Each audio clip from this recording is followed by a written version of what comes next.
এর চেয়ে ভালো চয়েস তার হতে পারে না। আগাগোড়া একজন রাজনৈতিক ব্যক্তিত্ব, দীর্ঘ সংগ্রাম অতিক্রম করে, জেল জুলুম সহ্য করে, স্বৈরাচারের বিরুদ্ধে লড়াই করে, নিজের শরীর জীবনের বিনিময়ে কষ্ট করেছে এবং যার বিনিময়ে আমরা আজকে একটি গণতান্ত্রিক দেশ ফিরে পেয়েছি, একটি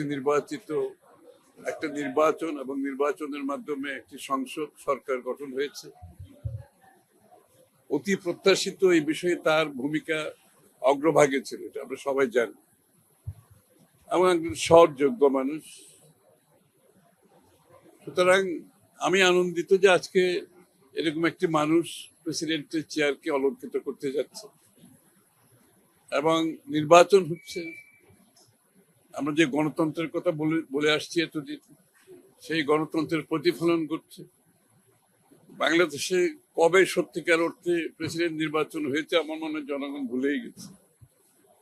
এবং আজকে একটি নির্বাচিত সংসদে এটা প্রেসিডেন্টের নির্বাচন হচ্ছে, এটাও তো আমাদের জন্য বড় পাওয়া। এবং এই ধারা আমাদেরকে গণতান্ত্রিক ধারা, যার জন্য আমরা লড়েছি, কষ্ট করেছি, জনগণ প্রাণ দিয়েছে, ত্যাগ স্বীকার করেছে, নির্যাতিত হয়েছে, এই ধারাকে আমরা অব্যাহত রাখতে হবে।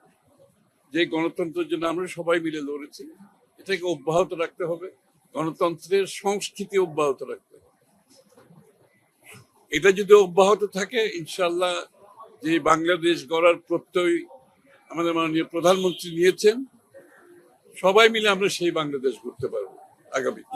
নতুন রাষ্ট্রপতির কাছে আসলে সামনের দিনের প্রত্যাশা কি থাকবে? না, প্রত্যাশা হচ্ছে উনিও গণতন্ত্রের টর্চ বেয়ারার হিসাবে আজকে এখানে আসছেন তো, তাই না? এবং সেই গণতন্ত্র যাতে অব্যাহত থাকে, সেখানে ওনার ভূমিকা বিগত দিনে যা ছিল এখনো তাই থাকবে।